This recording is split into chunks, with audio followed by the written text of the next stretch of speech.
peace and quiet over Guadalcanal was interrupted by the roar of American engines. 18 P-38s hovered in the air with an order approved at the highest levels of command. Hunt down the mastermind behind Pearl Harbor. Thousands of miles away at the Japanese base at Rabaul, Admiral Isoroku Yamamoto reviewed his schedule with the meticulousness of a man accustomed to precision. At 6 a.m. sharp, his Mitsubishi G-4M Betty bomber would take off for Bougainville. He would be accompanied by his escort of A-6M0 fighters. He didn't know that, at that very moment, an enemy squadron was flying low over the Pacific waves.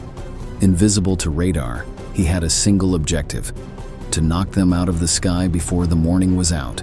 It was April 18, 1943, and the Americans had time measured second by second.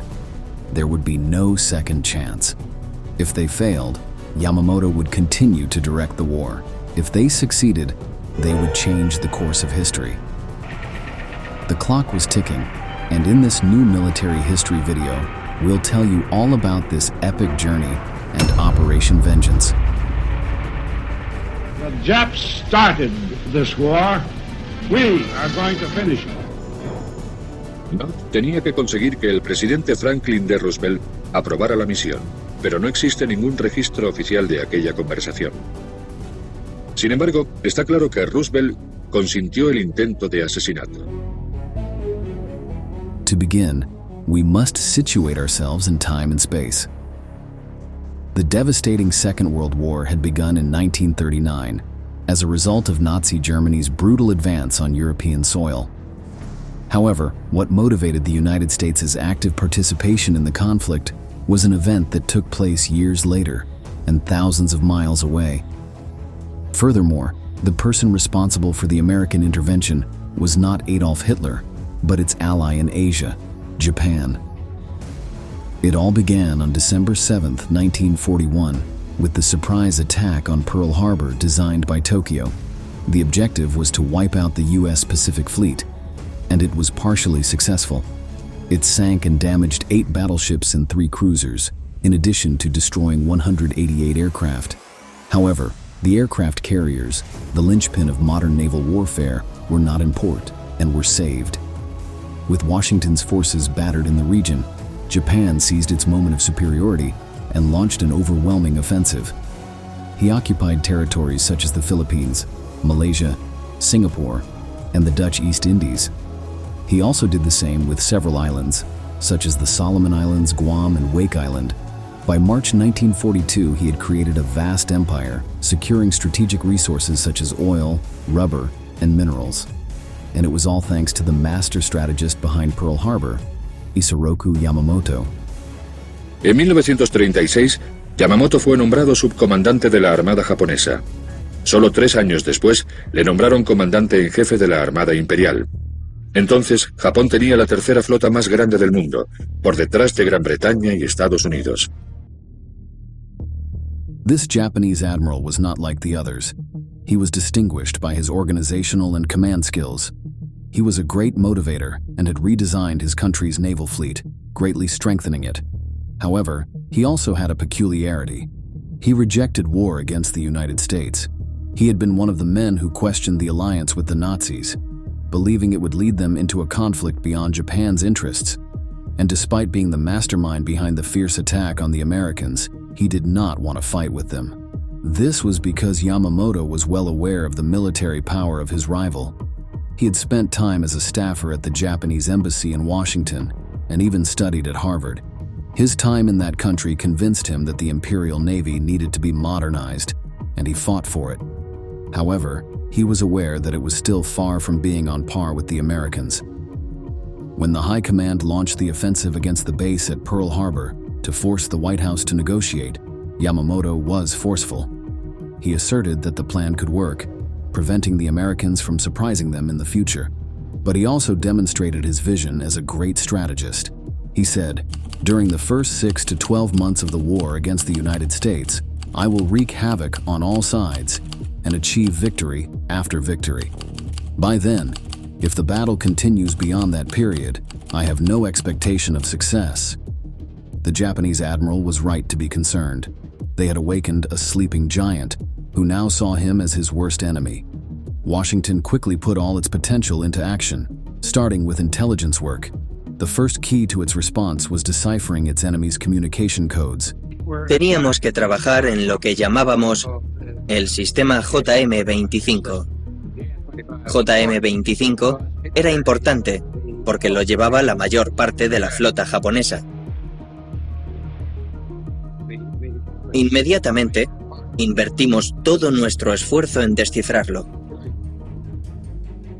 The war between Japan and the United States had become a brutal reality by 1942. Battles in the Pacific were multiplying, and the forces led by Yamamoto were achieving tactical victories as planned. However, everything changed in June of that year, when one of the most important engagements turned the tide of the war. This was the Battle of Midway, a turning point where the work of American intelligence finally bore fruit. U.S. troops managed to decipher the JN-25 code and anticipated their rivals and carried out a fatal ambush. Aquel logro de la inteligencia fue muy beneficioso en junio de 1942 en la batalla de Midway. Gracias al conocimiento previo de las posiciones japonesas, la Marina de los Estados Unidos envió aeroplanos desde sus portaaviones para batir a la flota japonesa en la que sería su primera gran derrota. Los 4 portaaviones de Yamamoto fueron destruidos. The American victory was decisive, as the Japanese lost many of their best pilots and their naval offensive capabilities. In this context, a fierce American campaign began across the Pacific. Washington's men fought for control of Guadalcanal Island for several months. This was key to protecting sea routes.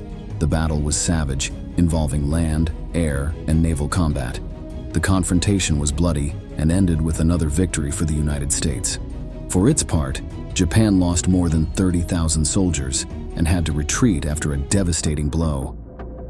By April 1943, Tokyo was already on the defensive. Its supply lines were constantly under attack. Its Navy and Air Force suffered heavy losses on Guadalcanal and New Guinea, and its rivals attacked strategic points to isolate the garrisons of the Empire of the Rising Sun. Yamamoto, aware of the critical situation, decided to visit the Bougainville base in the Solomon Islands to boost the morale of his troops. However, he did not know that this trip would allow the Americans to plan their greatest revenge for Pearl Harbor. We had broken the Japanese code and knew that Yamamoto was going to make this trip to one of his outposts, and they knew his habits were very punctual, and that's how they were able to put this mission together. The message intercepted by U.S. intelligence was sent on April 14, 1943. It detailed the plans for the Japanese admiral's trip. It was learned that he would depart from Rabaul Barracks at 6 a.m. on April 18th. He would travel aboard a Mitsubishi G4M Betty bomber, escorted by 6 A6M fighters. He would fly 315 nautical miles to Bougainville Island, landing at Balalai Airfield at 8 a.m. Finally, after inspecting troops and commanders, he would return at 10 a.m. Yamamoto's characteristic punctuality was the reason for the perfectly planned itinerary, but it was also what allowed Washington to precisely know the route and exact time where its great enemy would be located. However, that didn't mean that the mission to confront him and avenge the attack on Pearl Harbor would be simple. It would take a long and difficult road to come face to face with the Japanese admiral. However, the information held the key to taking the first steps. The decoded message was sent to Chester Nimitz, Commander-in-Chief of the Pacific Fleet, and immediately reached Frank Knox, then Secretary of the U.S. Navy. He was tasked with seeking President Franklin D. Roosevelt's approval for Operation Vengeance. When the president gave the green light, ordering the capture of the nation's most wanted enemy, the attack group was selected. It would be led by the experienced John W. Mitchell. Mitchell era un as de la aviación con 6 derribos al que ya habían condecorado por su valentía. Él eligió a Tom Lanphier de Detroit, Pesby Frank Holmes de San Francisco y Rex Barber de Culver, Oregón, para que formaran parte del grupo asesino. Su tarea era la de atacar al bombardero de Yamamoto.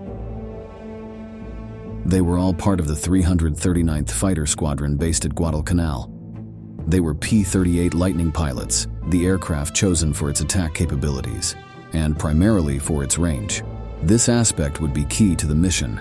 as they would have to travel 1,600 kilometers between enemy positions before returning to an Allied airfield.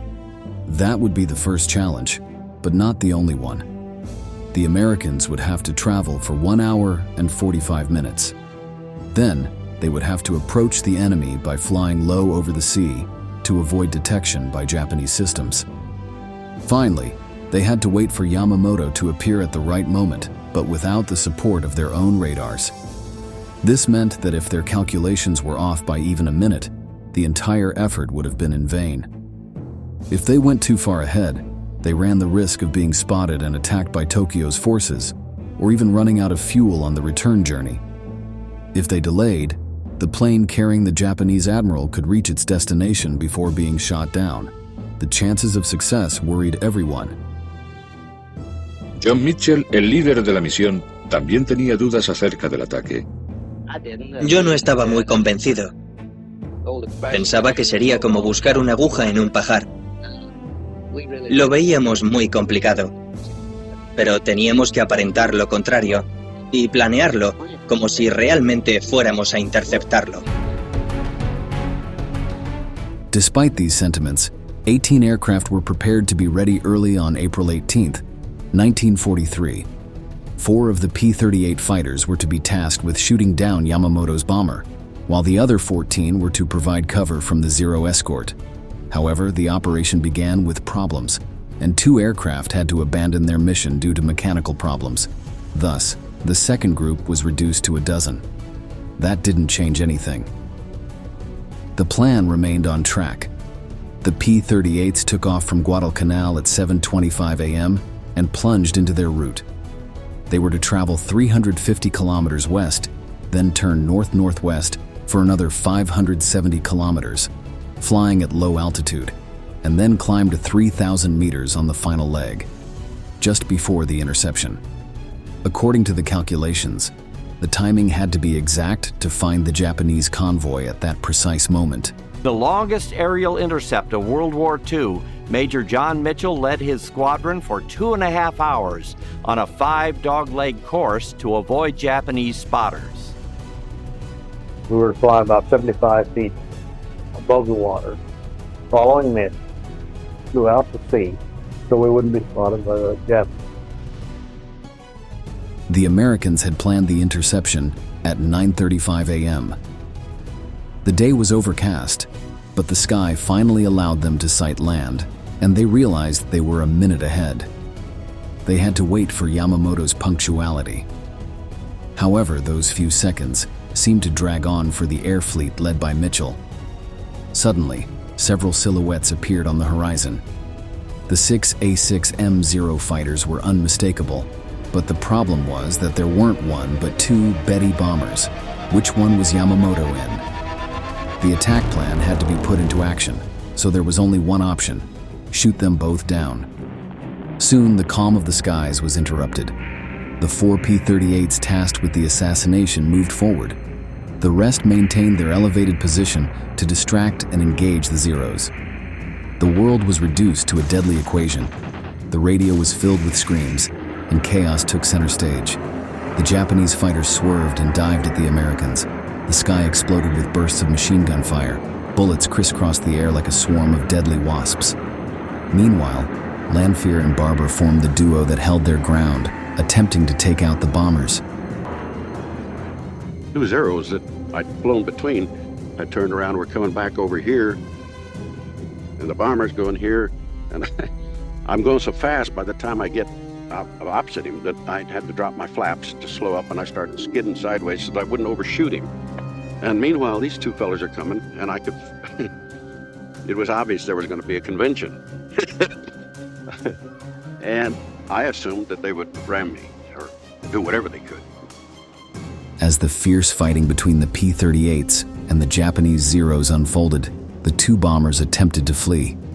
It was later learned that one of them was carrying Yamamoto's right-hand man, Vice Admiral Matomi Ugaki.